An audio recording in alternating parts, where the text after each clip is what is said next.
Chapter 16, World War II, Part 4, The War in Europe, opening up the European front against Hitler.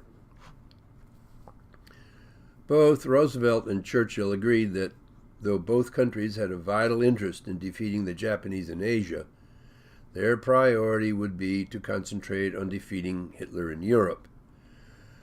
With Germans at the gate of Moscow and Leningrad, St. Petersburg, during the winter of 1941-42, the Russian situation looked desperate. Stalin immediately began pushing the Americans and the British to open up a front in the West so as to take some of the German pressure off the Russians. He was also growing suspicious that his new Western allies were holding off on confronting Hitler directly in the hope that while they dallied, both Germany and Russia would exhaust themselves in mutual conflict, a suspicion Stalin held deeply because it was exactly the strategy he had employed, in reverse, with the Molotov-Ribbentrop Treaty. The Dieppe Raid, 1942. An ill-advised effort in August of 1942 to land 6,000 Allied, mostly Canadian, troops on the coast of Normandy at Dieppe proved to be a terrible disaster. The element of surprise failed, as German aircraft spotted and bombed the raiding party as it was gathering off the southern coast of England. Also, the distances the RAF had to fly to give air cover to the landing, in contrast to the ability of the Luftwaffe to quickly and steadily refuel and rearm their planes right there at Dieppe, crippled the needed Allied air cover. Consequently, the raiding party itself couldn't even get off the beach. By 10:30 in the morning, the Allies had to call off the raid. Tragically, 3,623 of the troops that got ashore were either killed, wounded, or captured. Another 1,000 didn't even get ashore, but were still waiting in the landing craft when the Allies pulled back from Dieppe. The failure of the Dieppe raid would henceforth make the Allies very much more cautious about any such future venture, one which, to the great distress of Stalin, would have to wait another 2 years before it would be attempted again. The North Africa Campaign, 1942-1943. Egypt. Attention was thus turned to the soft underbelly of the German and Italian fascist domains, namely North Africa.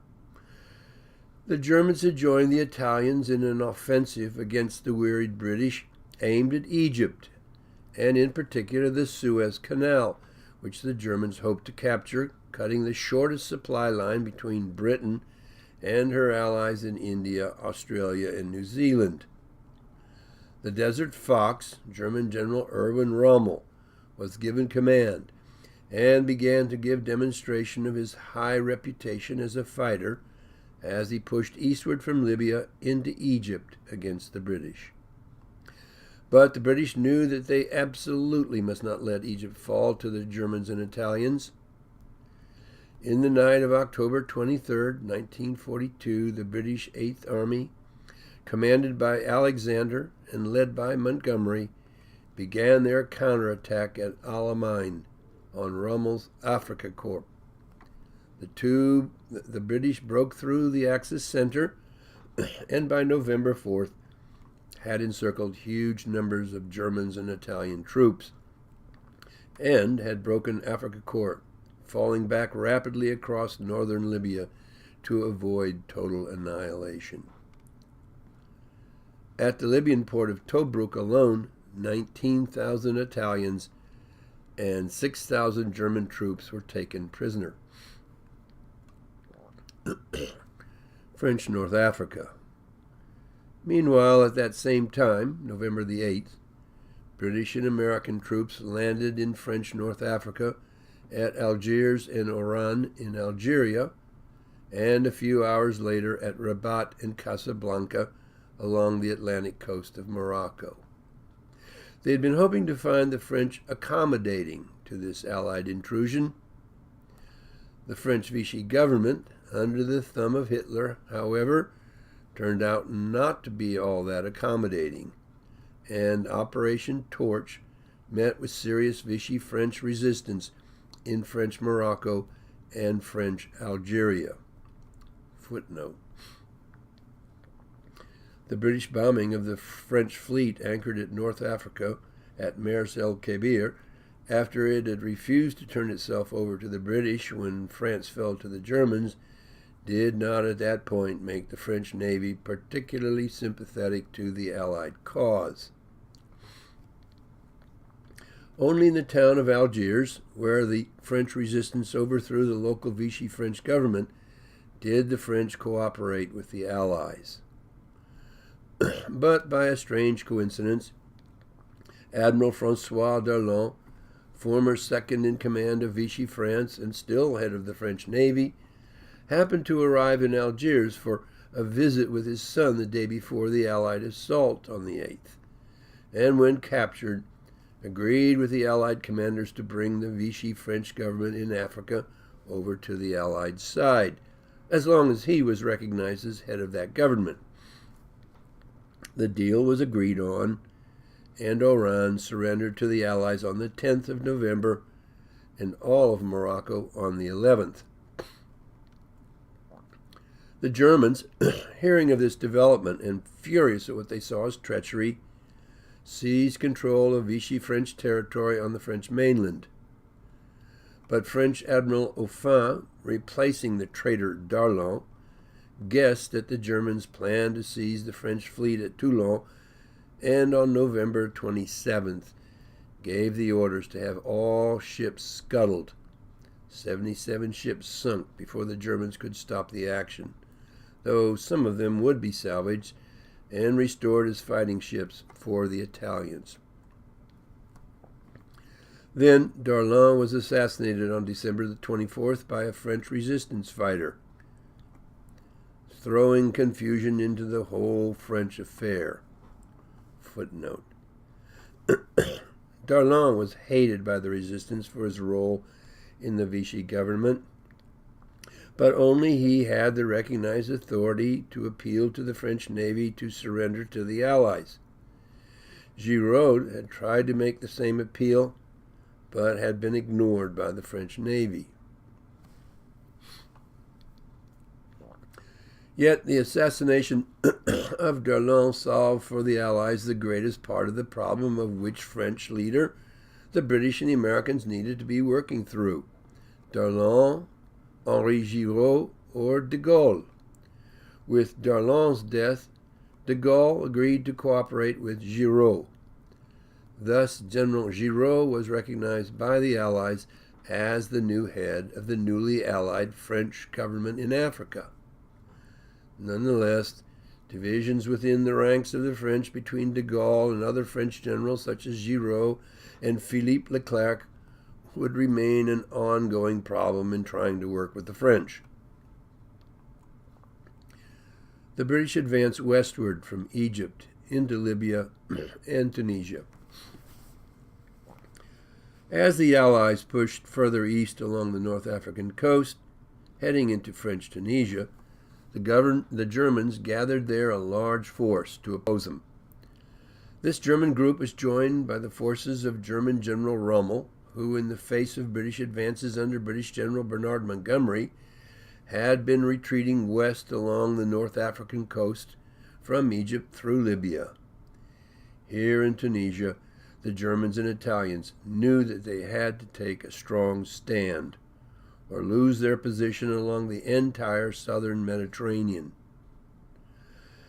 At first, the Allies were forced back in the west. The still largely inexperienced Americans took a heavy beating at the Kasserine Pass.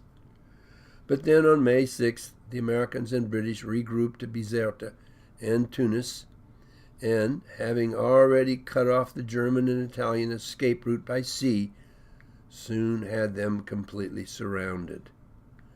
On the 13th, the Germans and Italians surrendered, and as a result, the Allies found themselves in possession of 250,000 German and Italian prisoners. Stalingrad, 1942 to 1943. Meanwhile, on the Eastern Front in Russia, things were not going well for Hitler's armies there either. In June of 1942, Hitler was ready to resume his offensive in Russia, but rather than making a final and relatively short push into either Moscow or Leningrad in the center and north, he focused his efforts on expanding the German position in the south. He wanted to reach the grain fields of the Kuban along the eastern coast of the Black Sea and the oil fields of the Caucasus further east along the Caspian Sea coast. At first, his armies, which included also a huge number of Romanians as well, and Italians and Hungarians, were very successful in destroying everything the Russians could throw against them. At Sevastopol, the Germans left the city in utter ruins. At Voronezh on the Don River, however, the Germans encountered such stiff resistance that they were forced to turn their drive southward. They were able then to take Voroshilovgrad and Rostov before the end of July. At this point, they divided their army, half continuing south towards the oil fields of Baku, which, however, they failed to reach before winter set in, and the others heading east towards the city of Stalingrad, today's Volgograd, located strategically on the Volga River. If they could get across the Volga at Stalingrad, there would be no place further east where the Russians could dig in to stop a continuing German advance. Thus, Stalin knew that Stalingrad had, at all costs, to remain in Russian hands. By November, the Germans had succeeded in advancing up to the outskirts of Stalingrad, just as the Russian winter set in again. The Germans pushed on into the city, engaged in street fighting among the ruins that the city had become. But time was running out for the Germans, with a long, highly exposed and poorly defended line of supply behind them.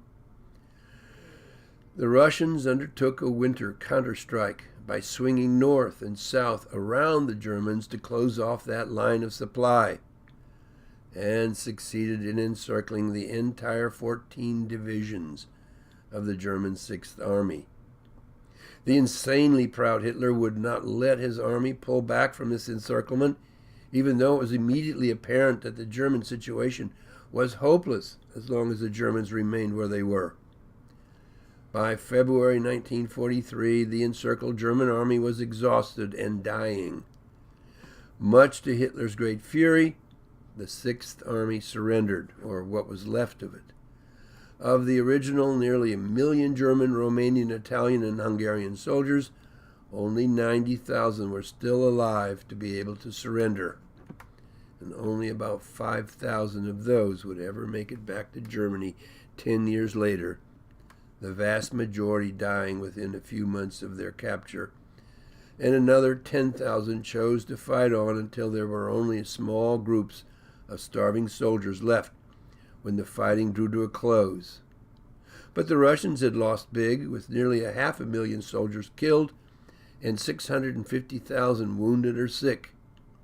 But the Russians could absorb those losses. Germany could not. Stalingrad would mark the beginning of the end of Hitler's German Empire, one that Hitler claimed was going to last for 1,000 years. It lasted only 12 years. The beginning of the Soviet counteroffensive, 1943. By the summer of 1943, the Germans were ready to try again, this time at the center of the Russian lines aimed at Moscow. But the Russians did not give way, and the Germans succeeded only in exhausting themselves. By mid-July, it was the turn of the Russians to go to the offensive, both in the area west of Moscow and in the south, where the Germans had been on a retreat since Stalingrad. A Russian victory at Kursk sent the Germans reeling. The Germans dug in along a newly prepared line of defense, both at Smolensk and along the lower Dnieper River. The Ukrainian capital of Kiev was a particularly important focus of this battle. Several massive attempts, 4 million troops on both sides, were made to take the Soviets and retake the Germans before the city came to be held definitively by the Soviets, December 1943. With this, the German line along the Dnieper was finally broken. The casualties on both sides were staggering in size, somewhere around 2 million troops on both sides. But it was now becoming apparent that the Germans were weakening and seemed to lack the strength to take an effective stand against an advancing Russian army. But the winter set in, and for the next few months it appeared that the German-Russian line had perhaps stabilized. But soon the Soviets began their winter offensive against the Germans, who were once again forced into a defensive posture against advancing Soviet armies. The Allied advance in Italy. Sicily. Sicily, just opposite Tunisia, was the Allies' next target. On July 10th, British troops under Montgomery and American troops under General George Patton came ashore on Sicily's southern coast, and having caught the Italians and Germans by surprise, by the 12th had themselves securely established just inland from there. From this point on, it was a matter of simply throwing Allied forces against the Axis troops and pushing them back, gaining ground slowly. Within 2 weeks, the Germans and Italians were holding only the more mountainous northeastern coast of the island. By the 17th of August, they had seized the town of Messina, just opposite the mainland of Italy, the last holdout of the Axis troops. Sicily was theirs. Footnote. It seemed at times that Patton and Montgomery were more interested in competing with each other for the title of liberator of Sicily than in just merely doing the job of advancing the Allied cause there. Patton was warned about such behavior, but he and Montgomery would always be competing with each other for glory. But the Axis, seeing another entrapment similar to the one in Tunisia, had begun to evacuate their troops from Sicily on the 11th, moving them to the mainland of Italy. They were able to get most of the German troops away from Sicily, but had the much larger part of the Italian troops captured before completing what they could of the evacuation. The beginning of the Italian campaign. On April 3rd, the British crossed the Messina Straits to the very southern tip of Italy, on the very same day that the Italians indicated that they desired an armistice with the Allies. This created massive confusion among the Axis powers, forcing German troops to have to focus on disarming their former Italian allies. At the same time, the Americans and British were preparing their Italian campaign. On August 8th, a full Italian armistice was announced, taking the Italians out of the contest. Now the Germans were forced to fight in Italy on their own against the advancing Allied armies. But Italy was very mountainous, and therefore much easier to defend against advancing enemies. The Allies would discover this fact rather immediately. On the 9th of August, Americans sent troops ashore at Salerno, about halfway up the Italian west coast between Rome and the southern tip of the Italian peninsula, thus bypassing German troops located in the Italian extreme south. They were hoping for light resistance, but found the Germans to be waiting for them. Hard fighting nonetheless secured the Americans the town, and then they moved north to capture the important port of Naples. Then they ran into the first of the strong defensive lines German General Kesselring had placed across the Italian peninsula, west to east. At this point, the progress against the Germans became murderously slow. Likewise, the British jumped north to the port of Taranto with the intentions of moving northward along the Italian east coast, and at first encountered little German opposition. The British then began a rapid advance according to plans until they finally ran into the same line of defense in the east that the Americans had encountered in the west. Here, too, things for the British slowed up to almost a complete halt. Kesselring had established not one line of defense across the peninsula, but several, one behind the other. Consequently, progress for the Allies against the Germans in Italy turned out to be slow, very slow. Anzio. The Americans attempted to do another coastal swing behind the German defenses by sending troops ashore at Anzio in mid-January of 1944, but foolishly delayed the push deeper into the surrounding countryside because the American commander insisted on securing more troops and supplies before pushing inland. This gave the Germans ample time to move troops into a strong defensive position around the Allied coastal position at Anzio, thus creating another Gallipoli-like scenario. Tragically for the Allies, it would not be until May, and a huge number of dead and wounded, that the Allied forces would be able to break out of their position at Anzio. Then, rather than heading east into the mountains to position themselves behind the Germans who were making a strong defense at Monte Cassino, thereby encircling and capturing a huge German army, the decision was made to head the American troops north towards Rome instead. The capital was captured fairly easily, just 2 days before the massing landing of Allied troops on the Normandy beaches of France, a great emotional success, but another military blunder because it allowed the Germans to slip north out of the potential trap and reposition themselves in another well-dug-in line north of Rome. Indeed, the Germans were well able to defend northern Italy unrelentingly until the war was finally ended with the German surrender to the Allies the following year, May 1945. Mussolini arrested and rescued. The fascist Grand Council in Rome saw the writing on the wall with the Allied assault in Sicily, and on July 24th voted Mussolini out of power. He was arrested the next day, and then moved around as a prisoner from place to place to avoid being set free by either the Germans or pro-Mussolini Italians. But the Germans learned of his location at one point, a ski resort high in the northern Apennine Mountains.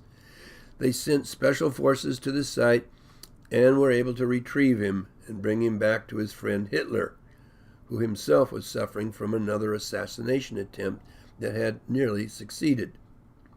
Mussolini was then declared by the Germans to be the head of the Italian Social Republic, a puppet state comprising the northern part of Italy, still in German hands. General Marshall. Although President Roosevelt was, by the very designation of the American Constitution, commander-in-chief of all branches of the U.S. military, the person whom the president depended on most to help walk him through virtually all vital military and diplomatic decisions was the quiet, self-effacing American general George C. Marshall. In a time of prima donna generals in love with their egos, for instance, American generals Patton and MacArthur, and English General Montgomery, Marshall quietly worked in Washington behind the scenes, coordinating the war effort between the White House and Congress, and somehow keeping the egotistical generals working together to advance the Allied war effort. He was a man of few words, but whose every word was trusted by all, for he was widely recognized as a man of great integrity. Perhaps most illustrative of his character was the moment when it was time to designate a general to lead the massive Allied crossing of the English Channel on D-Day, to begin the liberation of Western Europe, a command that would put the name of the general who led the effort on record forever as one of the greatest generals of all time, and probably a strong candidate for the U.S. presidency someday. Everyone knew that this distinct honor belonged to the highly capable, hard-working General Marshall. Roosevelt knew this too, but felt he would be lost in the swirl of Washington and Allied politics with Marshall in Europe and not at his side. It was up to Roosevelt to pick the general who would receive this great honor, but instead he called on Marshall to pick the one who would lead the D-Day operation. Roosevelt confessed that the honor belonged to Marshall, but begged him to stay in Washington, where the president and the country still needed him badly. So Marshall took a piece of paper, and on it he wrote the name of a subordinate general, Dwight D. Eisenhower, and passed it to the president, indicating that Eisenhower would be the one to lead the assault. Eisenhower was surprised to receive the honor, but performed well and stepped into history as the war's most memorable general, and on the basis of that fame eventually became President of the United States. Marshall gave up that honor in order to continue to serve the country rather than his own political career. There was truly a great man. The Battle of France. Normandy. Stalin had long been pressing for the Allies to open up a front in the west in France to relieve the pressure on the Russians fighting the Germans in Eastern Europe. The Western Allies' focus on Italy seemed to Stalin to be simply a waste of assets, designed solely to serve the commercial and military interests of Britain, or worse, to position the Allies so as to be able to head off a Russian movement into southeastern Europe, where Stalin was hoping to establish a foothold that would allow Russia finally to fulfill its long-held dream of direct access to the Mediterranean. But the mishap at Dieppe had put serious caution in the plans of the British and the American allies. Likewise, after Dieppe, the Germans had seen to the emplacement of concrete bunkers housing artillery and machine guns all along the Germans' Atlantic wall. Going ashore against the German defenses would be murderous for the Allies.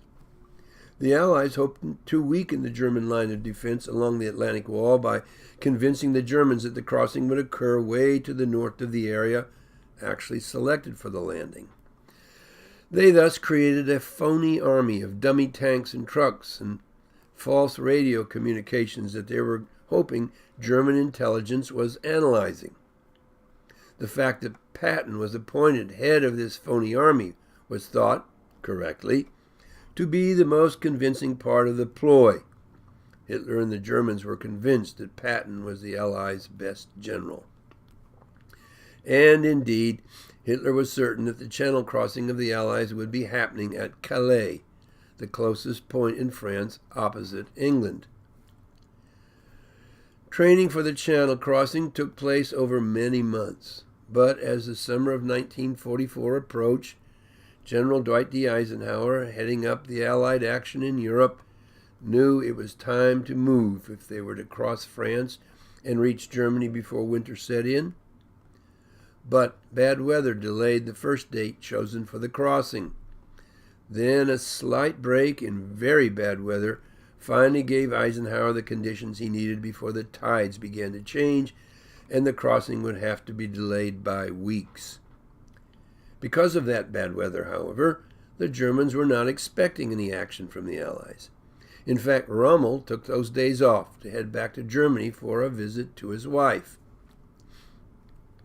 Thus, in the early hours of June the 6th, 160,000 American, British, Canadian, and French troops went ashore along a 50-mile strip of the coast of southern Normandy.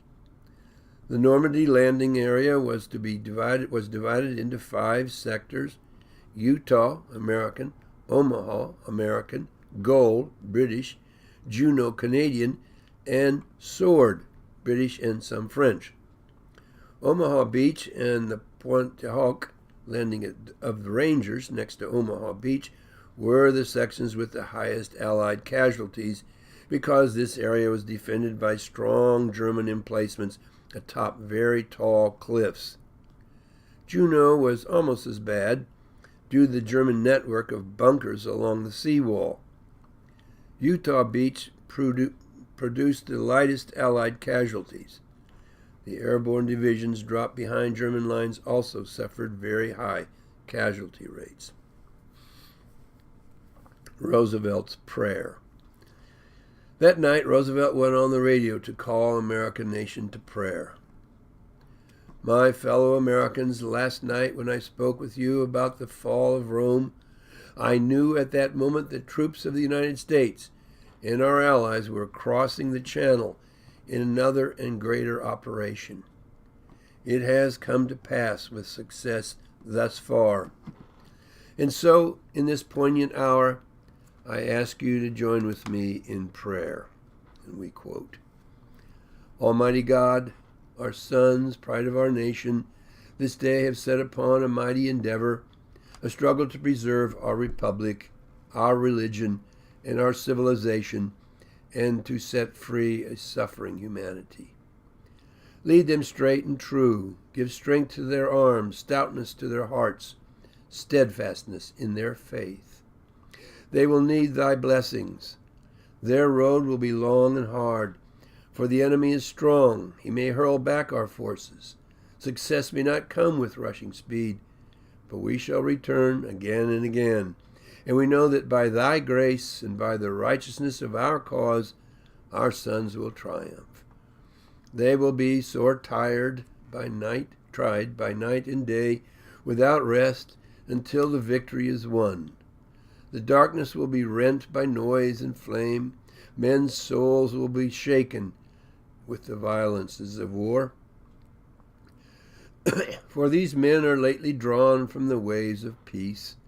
They fight not for the lust of conquest. They fight to end conquest. They fight to liberate. They fight to let justice arise, and tolerance and goodwill among all thy people. They yearn but for the end of battle, for their return to the haven of home. Some will never return.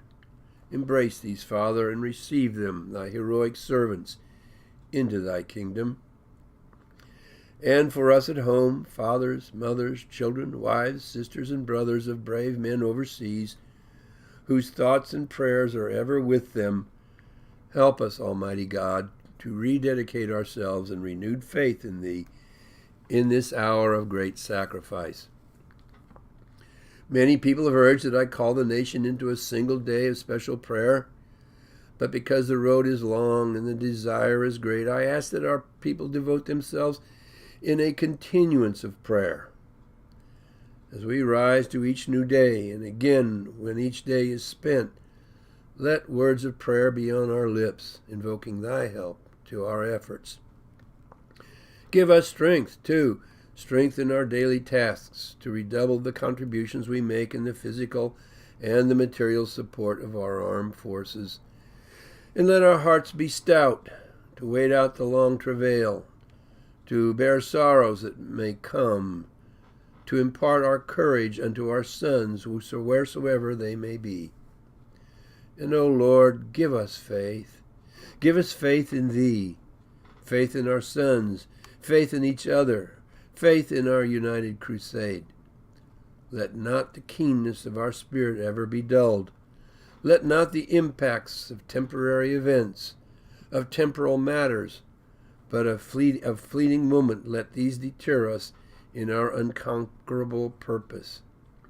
With thy blessing, we shall prevail over the unholy forces of our enemy. Help us to conquer the apostles of greed and racial arrogances.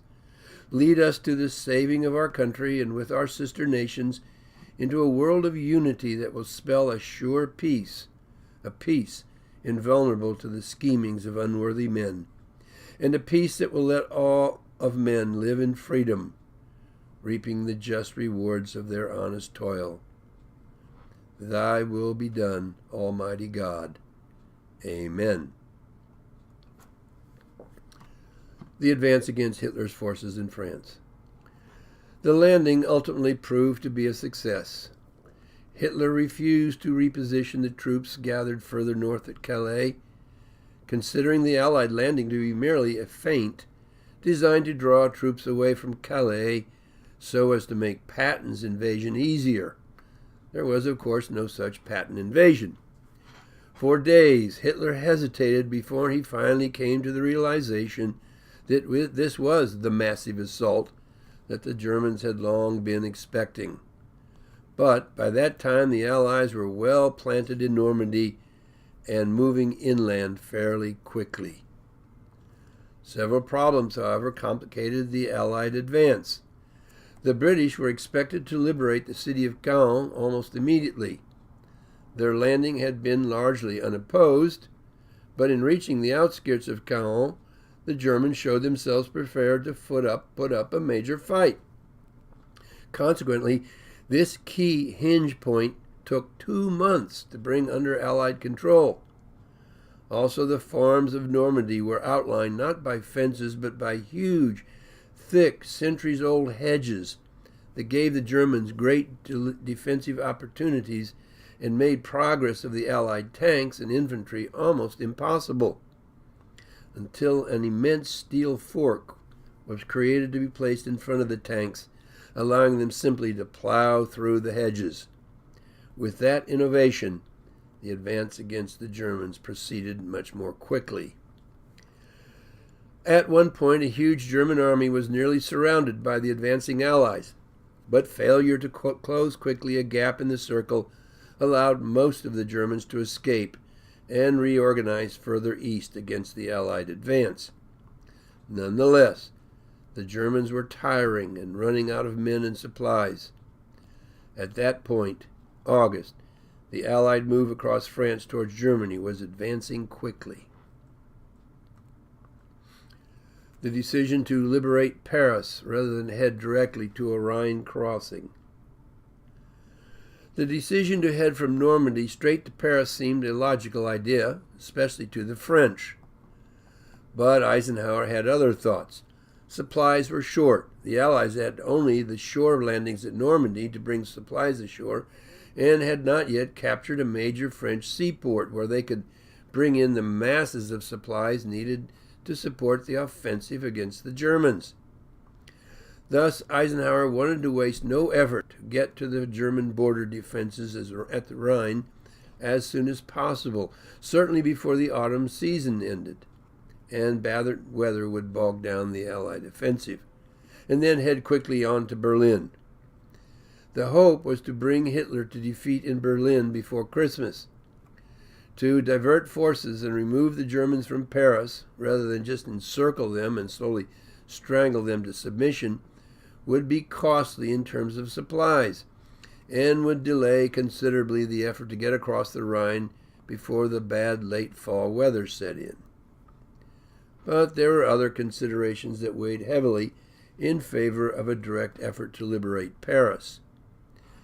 The French resistance, including tens of thousands of irregular militia or partisans, stood ready, though greatly divided among themselves politically in a range of various subgroups loyal to different commanders.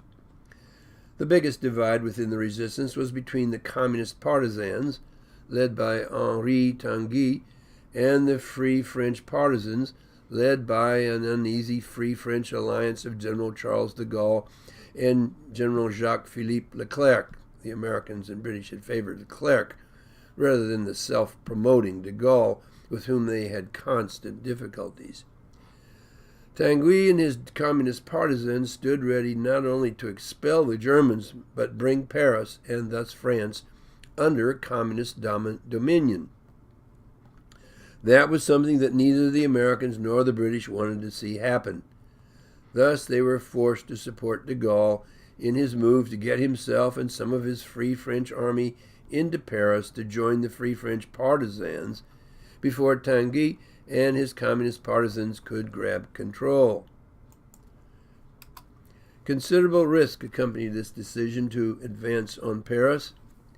The Allies were really not ready to waste Paris in order to bring the Germans to defeat, handicapping greatly their military effort. Hope was that the Germans were not ready to do the same in their own defense, though the fact that Hitler had sent Major General Dietrich von Choltitz to Paris to take charge of the German defense of the city made them nervous. Von Choltitz was known to be a ruthless Prussian commander who had been greatly responsible for the thorough destruction of both Rotterdam in Holland and Sebastopol in Russia. The Allies did not know that he had instructions from Hitler to completely demolish Paris, leave not one Paris church, bridge, monument, or landmark standing, rather than surrender the city intact. But they rather suspected something like that was bound to happen, given Hitler's move to send von Choltitz there. Speed, surprise, and caution in handling the situation were all called for. But de Gaulle and his Free French were already rapidly on the move towards Paris before Eisenhower finally came to the decision to divert the offensive away from the Rhine and toward Paris. De Gaulle had to get his troops into Paris before Tanguy's communist partisans could get themselves in position to take the city. This meant that a lot of blood was going to be spilled in getting to the city. Paris was surrounded by a lot of artillery, though the German troops themselves were scattered and were not themselves battle-hardened soldiers, having lived a good life as Paris occupiers for 4 years. Choltitz even turned the anti-aircraft guns into field artillery, since he suspected that the Allies would not try to take Paris from the air through bombardment of the city, but on the ground through infantry and tanks. And he was right. But the Free French were so charged up with the thought of taking Paris from the Germans that their tanks kept pressing forward against the withering fire of the German artillery, simply overrunning the German guns in the process, and losing lots of troops. And on to Paris center. August the 25th, 1944, they headed, catching the thinly spread Germans unready to offer serious resistance. Pockets of entrenched Germans and snipers put up a valiant last-ditch effort to hold the city, though there was little hope for their success, as the Parisians took to the streets and the Communist and Free French resistance rose up and took the Paris districts by force. The Germans were brought quickly to surrender. De Gaulle was quick to lead the victory march of his troops down the broad main street of Paris, the Champs-Élysées, putting himself out front prominently as the liberator of Paris. The Communists were forced to settle for second place, a major political setback for them. And when then, a few days later, a long line of American tanks and troops also came down the Champs-Élysées, there was no longer any possibility that the city would go communist, but instead would go center-right in political orientation. Why did von Choltitz not follow his orders to blow up Paris? Explosives were planted everywhere in the city, ready to crumble the city to the ground. Von Choltitz would later claim that it was his own conscience that prevented him from doing such a dastardly deed. The collaborationist French mayor of Paris, Pierre-Charles Taittinger, also took credit in stating that he had made a very strong personal appeal to von Choltitz to go down in history not as the man who destroyed Paris, but as the one who had the opportunity to do so and chose to go against his Führer and not destroy the City of Light. Others claimed that the resistance moved so quickly in removing the demolition planted by the Germans that von Choltitz's order to destroy Paris would have had little impact. No one really knows the full story. But aside from the holdout of a few German troops and snipers located here and there, the city that most people considered the most beautiful in the world was given over to Allied hands without a major catastrophe befalling it. On the other hand, the cost of the decision to delay the Rhine crossing in order to liberate Paris was very, very high. This gave Hitler time to reorganize his troops in the west, snuff out British General Montgomery's hope to quickly cross the Rhine in the north in Holland before the Germans could react, and thus opened a very direct and lightly defended path to Berlin, even gave the Germans the time to organize enough for one last push to throw the Allied effort back to the Atlantic, a combination of V-2 bombs and the German winter offensive known in the West as the Battle of the Bulge. And, worst of all, give him that much more time to try to complete the eradication of the entire Jewish community with his final solution. Thus, a lot of lives were lost elsewhere because of the decision to redirect Allied war efforts towards Paris. In short, a precious, precious price was paid to spare a precious, precious Paris, a hard but momentous decision. The Allied landing in southern France, August 1944. Also, a number of Allied troops in Italy were redirected in mid-August to undertake an invasion of France along the southern Mediterranean coast. By the end of August, the Allies had liberated Paris and the Germans on the run everywhere. Many expected that the war might be over by Christmas at the rate they were progressing against the Germans. The Soviet summer offensive of 1944. By mid-1944, the Russians were ready for a major offensive against the Germans, one designed to drive them from the borders of the Soviet Union and the eastern part of Poland that the Russians had once held under Molotov-Ribbentrop Treaty with Germany. The Russians had been making constant progress against the Germans on the eastern and central Ukraine, and the Russian troops were in high spirits. In mid-July, the offensive began on 3 separate fronts and quickly achieved its objectives. Indeed, by the end of August, the Germans had lost approximately everything they had gained since June of 1941, when they had undertaken the surprise invasion, Operation Barbarossa, of Soviet-held territory in Poland and ultimately the Soviet Union itself. By the end of August, the Russians had rolled all the way up to the Vistula River in central Poland. The Germans were in retreat everywhere in the east. The Warsaw Uprising, August-September 1944. As the Russians approached the Polish capital of Warsaw, the Polish government in exile in London gave the orders for the Polish Home Army to rise up against their German occupiers and liberate the city, beginning August the 1st. The goal was to demonstrate that the Poles were themselves an independent fighting force and allies in the action against Germany. But Stalin had other plans. He had set up his own Polish government in exile, composed of Polish communists loyal to him personally, and he had no intention of letting the London Poles take charge of Poland upon its liberation. Thus, the Russian offensive against the Germans halted, long enough to let the Germans take their own vengeance against the Poles involved in the Warsaw Uprising. And the Germans were brutal. Some 150,000 to 200,000 Poles were killed by the Germans in breaking the move to freedom by the Poles. Warsaw itself was nearly completely destroyed by careful design of the Germans themselves, who torched the buildings that bombs had not destroyed. With the surrender of the Polish resistance, October 2nd, 1944, the surviving civilian population was removed from the city and sent to a transit camp for scrutiny, with nearly 100,000 sent to labor camps and some 60,000 sent to concentration or death camps.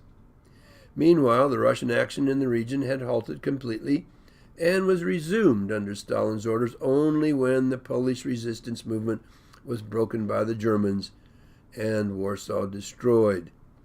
Then and only then was Stalin willing to have the Russians resume their offensive against the Germans, liberating, that is, taking control of a broken city which the Russians intended to govern.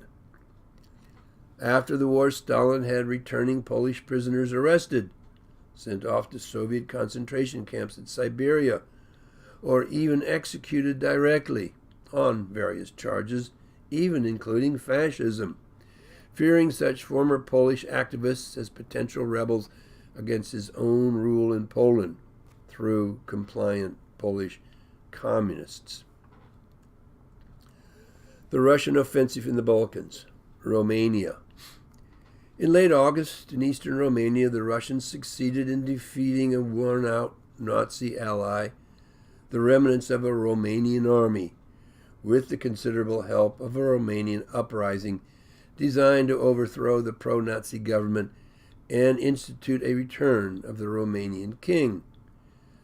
But the real victors were the Romanian communists, who under Stalin and the Red Army's sponsorship took charge of Romania step by step. The king was forced to abdicate 3 years later. Bulgaria. When the Russian Red Army entered Bulgaria in early September, a huge uprising occurred as various groups attempted to take charge of the chaos resulting from the collapse of the pro-Nazi Bulgarian government. Bulgaria quickly was moved under the control of a pro-Soviet administration, and the Bulgarian army likewise switched sides to join the Russians in the further move west into Yugoslavia. Tito's Yugoslav partisans conduct their own campaign against Germany. When Hitler's armies first invaded Yugoslavia in April 1941, just prior to Stalin's invasion of Russia, the country was divided among Axis occupiers: Germany, Italy, Hungary, and Bulgaria. A number of Yugoslav groups continued to fight their occupiers, but also often each other. The communist partisans, the Serbian royalist Chetniks, as well as Croatians and Slovenians. But over time, the Chetniks began to work with the Italian fascists, and then, after the surrender of Italy in September of 1943, even with the Germans.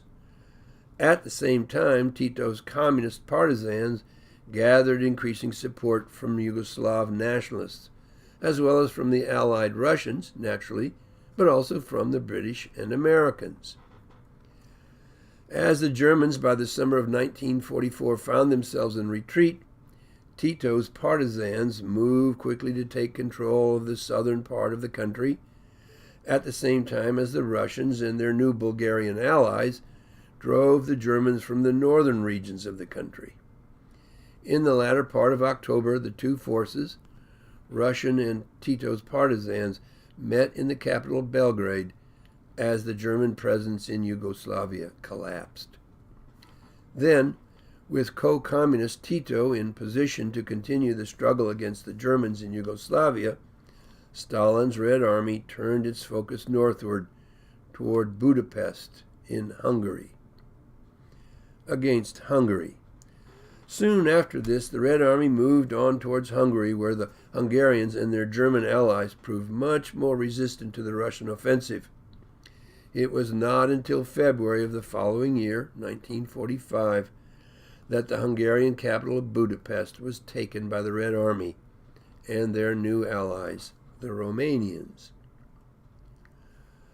The failed Operation Market Garden in the Netherlands, September to November 1944.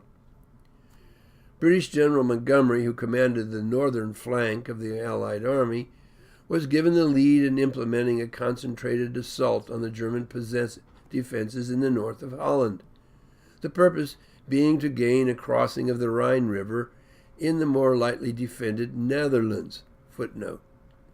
While this would infuriate American General Patton, whose tank corps was making good headway against the Germans as it advanced towards Germany itself, for it meant not only diverting important supplies, especially fuel for his tanks, to his nemesis Montgomery, but also the loss to Patton of the glory that both men sought on the battlefield. Montgomery's claim was that this would allow the Allies to swing around from the north, encircle the heart of industrial Germany, and gain quick access to Berlin, possibly bringing the war to an end before Christmas. The idea was for the Allies to conduct their own blitzkrieg by dropping paratroopers at vital bridges along the path of advance, catching the Germans by surprise, and then quickly moving up more soldiers and heavy equipment to secure the bridges, and then beginning the rush towards a Germany caught in full retreat. But a vital bridge at Son was blown up by the Germans before it could be seized on the very first day of the offensive, slowing the Allied advance, and in general the troops moved up to take full control of the bridges much more slowly than planned. Too much partying in the crowded streets by the Dutch, who wanted to celebrate their liberation with the Allied troops trying to move north, slowed that movement down considerably. Progress was so slow that again the element of surprise was lost, and the Germans were able to hold their ground, quickly moving in tanks to hold back the Allies. Also, bad weather made Allied air cover and air resupply of overextended supply lines impossible. The Allied offensive stalled at Nijmegen, and the paratroopers dropped further ahead at Arnhem now found themselves trapped behind German lines. In the end, the plan was clearly not working, and an effort now had to be made to rescue Allied paratroopers trapped behind German lines. Of the 10,000 troops that had been dropped at Arnhem, only a fifth of that number were rescued, the rest either killed or captured by the Germans. All in all, the plan failed miserably. Blame was passed around liberally, but the fact remained: the Rhine was not crossed until the following March. The Battle of the Bulge, December 1944. In the middle of December 1944, the Germans totally surprised the Allies with a well-prepared attack on a very thinly defended section of the Allied line of advance, stretching from Holland in the north, through Belgium, and down across France. The Germans massed their attack on the densely wooded section of the Ardennes forests in Belgium, catching the Allies off guard, and thus thrusting deep into Allied lines, thus creating a deep bulge in the Allied line of advance. The Battle of the Bulge was thus underway. On Hitler's orders, again his generals were less optimistic about this scheme working, one of the few times they were right and Hitler was wrong. This thrust was aimed at hitting the Allied lines at this particular weak point and then drive German troops deep into Allied lines in an attempt to reach the all-important Belgian port of Antwerp. The Allies had recently secured this deep-water port, desperately needed for the offloading of supplies that the Allies required in order to keep their offense moving forward. A lack of adequate supplies for the Allies' advanced troops had been a constant problem, one slowing down their movement. By recapturing Antwerp, Hitler hoped to seriously cripple the Allied effort. For the Germans, it was a huge gamble. The winter counteroffensive Hitler had been expecting to be coming from the Russians was still a couple of weeks off, and Hitler hoped that by hitting the Western Allies hard beforehand with this bold strike towards Antwerp, it would knock them out long enough for him then to redirect his troops east to the Russian front to deliver a similar stunning blow to the Russians. The powerful V-2 guided rocket was coming into production, offering Germany the ability to deliver huge knockout blows to the Western Allies. And Hitler's scientists and technicians were working feverishly on the development of a jet fighter aircraft, which would have given his Luftwaffe a tremendous fighting advantage over the Allied air forces. He felt he only needed to put the Allies back on their heels long enough to bring these weapons to full deployment to change the direction of the war in Germany's favor. Thus, he ordered this risky launch into Allied lines in Belgium. It was a bold attempt, but one actually far short of any real possibility of being achieved. His generals were aware of this, but dared not contradict Hitler. A dense cloud cover had prevented the Allies from detecting the huge buildup of German forces at this point in the line, where there had been thus far almost no action, and thus where the Allies were spread out very thinly. The surprise was so complete that in a matter of a few days, German tanks, trucks, and infantry had pushed deeply into the forest, attempting to reach Allied supply bases, especially the Allied fuel bases, needed desperately by the Germans. But the Americans occupying the crossroads town of Bastogne continued to hold out despite being fully surrounded by German troops. The Germans knew that they had to take the town, or else their position in the Ardennes was very vulnerable to counterattack by the Americans. Allies rushed in from Montgomery's forces in the north and Patton's forces in the south. At the same time, a week later, that the skies cleared and Allied planes could begin their assault on the German position. In the end, the American troops proved far more resistant than Hitler had expected, slowing down his timetable. As the Germans launched attack after attack on the determined Americans, they merely exhausted their supplies, especially the all-important fuel for his tanks and trucks. Ultimately, the German effort came to a grinding halt, well short of its goal. At this point, the overextended Germans had to fall back quickly to keep from being surrounded and crushed. This would be the last grand attempt of the Germans to hold off the advance of the Western Allies into Germany. By the middle of January 1945, the Germans were pretty much back where they had started, except now they were exhausted. Nonetheless, the Germans would continue to fight fiercely for every piece of ground now that the Allies were entering Germany.